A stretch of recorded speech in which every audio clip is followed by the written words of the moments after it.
I decided I wanted to call another friend of a friend down in Buenos Aires to see what they're going through down in South America. So let's give Mercedes a call and see what she's going through.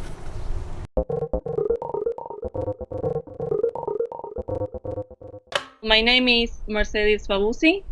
I live in Argentina, Buenos Aires, and now I'm spending this quarantine time at my grandmother's house in Hurlingham, is called the name of the place. It's 30 minutes away from capital. Can you tell us what you do for work? Yeah, I'm an image consultant, and before all of this appeared, I was organizing concerts in China. No way, you were organizing concerts in China. Oh, but now it's all like cancelled and postponed till October 2021. What did you think when coronavirus first started? I was always in contact with the Chinese people I was working with, and it was like no one understood much there in China even, and they couldn't tell us what was going on till like 2 weeks afterwards, or maybe 3 weeks that it started, and they could like understand what was going on. I didn't understand much, but I knew it was something big. What do you think about coronavirus now, in today's time? When Italy was like the point where I thought, okay, this is going to spread and it's going to arrive to Argentina, because mainly most of us have like a lot of relation between Italians and Argentines people. We have the blood. We have Italian and Spanish is our main blood. Yeah. I thought there are many people that go to Italy frequently, so they are going to come here with coronavirus. That's what I thought, and I was like scared, and I wanted like to close frontiers immediately. That was my opinion. But before, like 1 month ago, I was like doing everything before. Yeah, you were very far ahead of the times. Everyone else was thinking, this is just like a small flu, and you were like, no, close the borders. Paranoid, man. I was the paranoid. Yeah. Like, for everyone, I was like, oh, you are so like paranoid. You are, how do you say, hypochondriac? Yeah, hypochondriac. I'm not. I was just like analyzing the situation, looking forward, and I'm still paranoid for some for some friends. I'm still am. So that's like, okay, I'm not going to talk anymore. Like everyone should take care of themselves. Yeah. But I'm angry. Yeah, I mean, that makes sense. A lot of people aren't taking this as serious as it is globally. What's the level of quarantine for you guys in Argentina? Well, here they took like very extreme measures, since we had only for me, I'm like completely angry with the media or the information we have. We had 100 cases of coronavirus, and then it's where the president say, okay, I'm going to fight for the health and not for the economy. So he closed everything, and we are in a quarantine period, very extreme. Only people who have supermarkets or cleaning factories or everything that has to still work, they have an authorization that lasts only 4 days. I mean, they have to renew. They have to renew it every 4 days in order to say that they're. Yeah, because there's policemen everywhere that can stop you with the car, and if you don't have any authorization that many people doesn't have, and they still go out, they can go even to prison. It's the same in Venice. They are, they have a fine if they go out, and if they test positive by a police officer that stops them, then they also go to prison. So it's the same in Argentina then.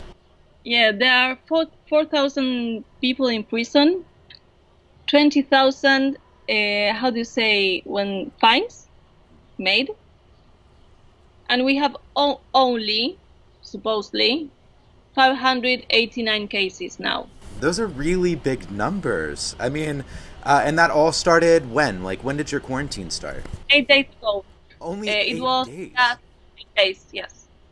8 days when we had 100 cases. Yeah. I was I was asking like the quarantine. If I was the president, if I were the president, I would have put the quarantine like with one case. One case. It's not true. We have more than one case when we have one case. People are just seeing these as numbers, and like they're not seeing the people who haven't been tested yet. They're not seeing, the cases that haven't come into the hospitals yet. And that they are infected, but they don't know it because it can last for 1 till 14 days. 14 days without knowing you have the illness, but you still can spread it everywhere. What do you think is the most significant way that coronavirus has affected you personally? Economically, it was like a nice project I was working for, not for money, but because it was a very nice project. Big concerts. It was going to be amazing. Traveling. I was going to Europe, then to China. That was an important thing, but it's going to happen. So it's okay. I feel safer not doing it. Now here you're to listen the helicopter that's going to pass. I don't know if you can listen. It's going. Oh yeah, I can hear it a little bit. Yeah. But that's okay. It's nice to see that the world is happening around us. It's nice to know that the world is still happening, even if we're in our houses. Yeah, no, helicopter is like it's looking if there's someone in the street. Really? Yes. They're literally that intense right now in Argentina that they're flying helicopters. We can go to the supermarket, but we shouldn't be like outside. We can't even like water the plants outside. Outside, not in my garden, but the streets, that your property street. A neighbor was cutting the grass in the street, and the police came and told him, we are in quarantine. You have to get inside your house. And there was no one. I'm in a very like calm neighborhood. No one's outside. Wow. I was like, wow. Like, is it in the air? It's something we don't know. I think that every single day we're learning new things. I just heard that the Princess Cruise Line, they've just found out that the virus actually stayed in the rooms for over 2 weeks. And so, yeah, we're still learning new things about this virus. Every single city is different. I live in one of the most, populated cities in America, and there isn't a form of martial law. People are being asked to stay at home, but not forced to stay at home. And I have only been leaving so far. I've gone to grocery stores and I did a small hike in order to film the beginning of the show. Yeah. But that's it. That's the only time I'm leaving. But there are people who are still in America partying at beaches and going to... It's a little disconcerting. America are going really high. They are. And we don't even have enough tests yet to know exactly how high they are really going. No. So here in Argentina, we have another situation, 2 situations I'm going to tell you. We have dengue. So here I'm outside. Do you know dengue? Dengue fever? Yeah, we have that. So I have to be here outside, but I have to put some off, and I put some humo. Look, here I have it.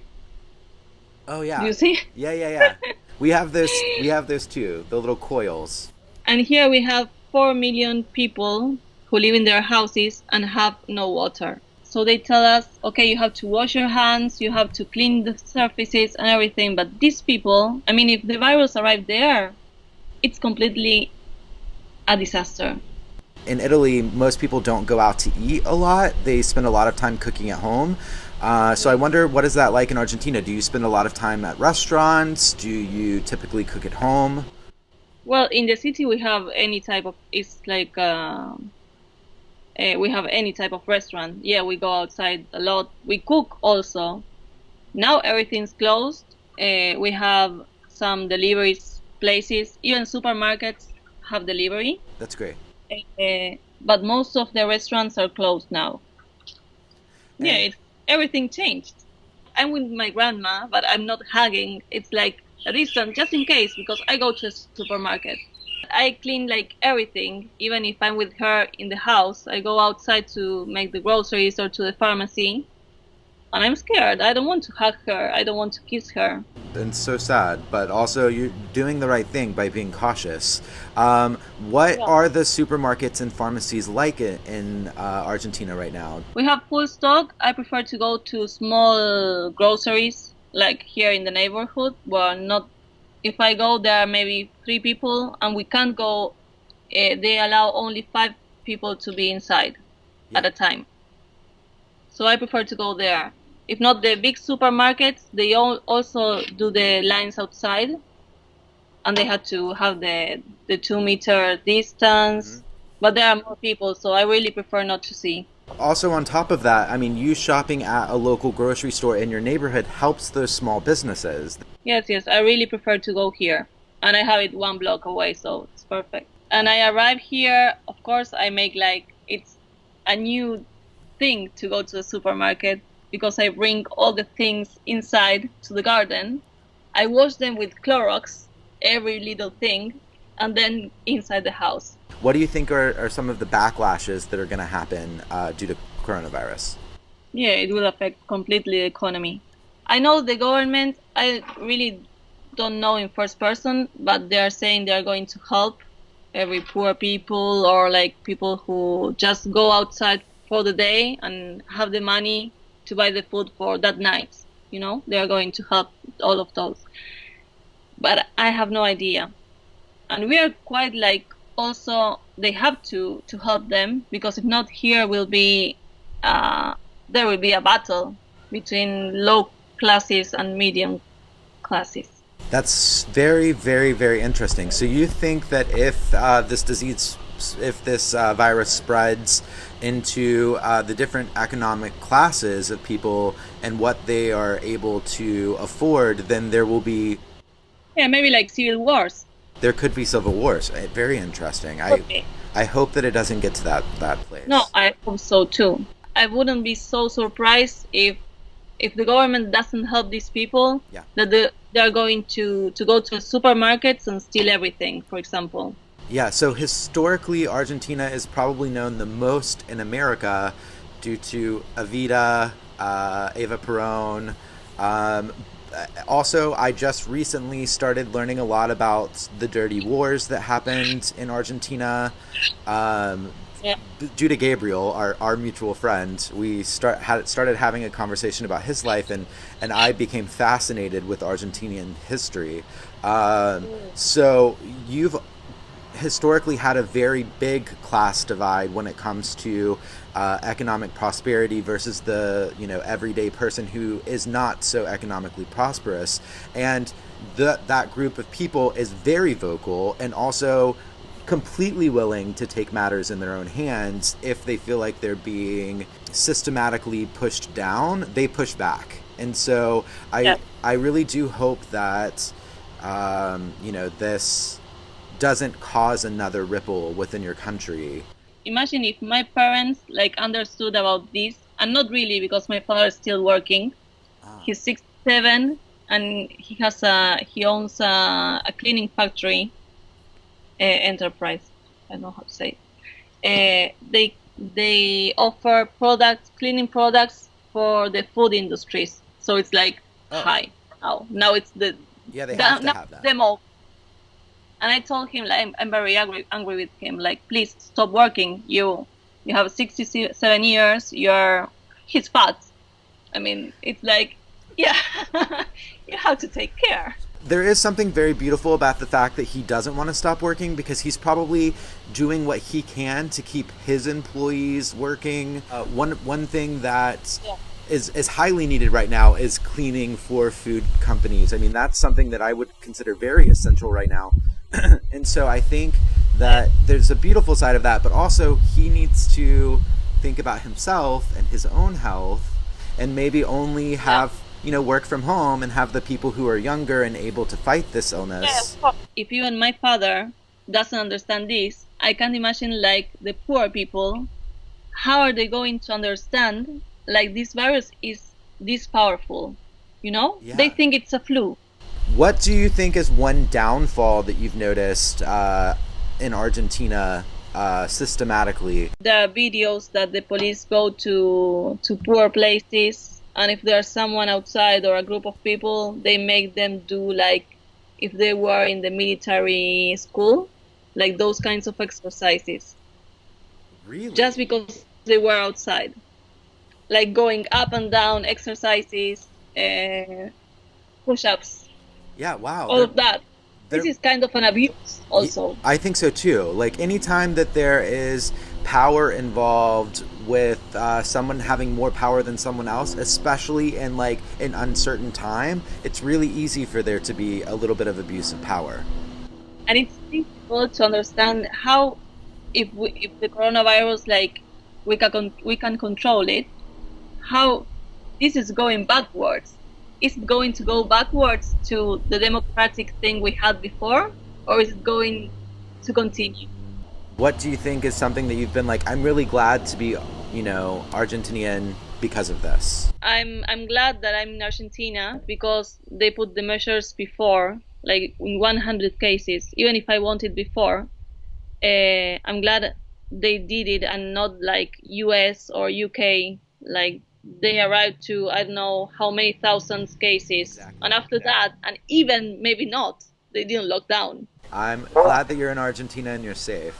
And we don't know. Like Go ahead. every night we are afraid, no? Also, because it's invisible. So I go to sleep and I say, "Oh my God, do I have fever?" Like I'm coughing. I'm not, but it's like we don't know if it's or not, if we have it or not. Is there something specific you would like to say in Spanish to the people of Argentina and also then to the world? No, que tomen conciencia, la gente que tome conciencia, que entienda que estamos en un virus que puede ser fatal, que tiene excepciones.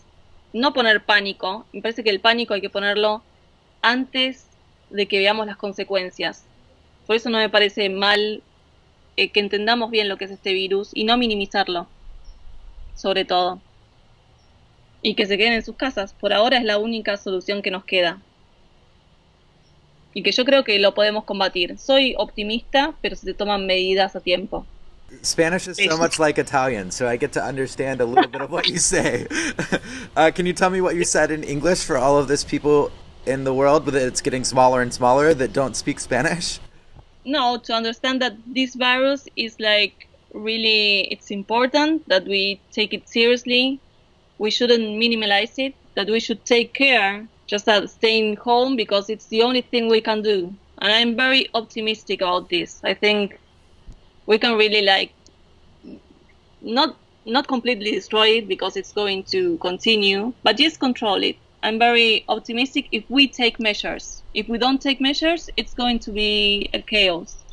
It's better to have panic now when we are on time, but not later, as Italy is completely insane seeing those trucks with the bodies. I know. That's like really, yeah. And the fact that That's what they're burning them instead of doing funerals, it's terrifying.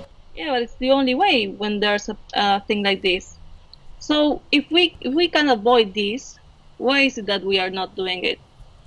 All very good questions, and hopefully these small videos can get out there to more countries and help people, feel like they can make decisions. Okay, Mercedes, well, it has been incredible meeting you. Thank you so much for taking time and going outside during dengue fever dengue fever and coronavirus to have a conversation with me. You are incredibly well-spoken. Thank you so much for taking the time. Oh, thank you very much, Colin. Thank you. I'm glad to help everyone with my words. Bye.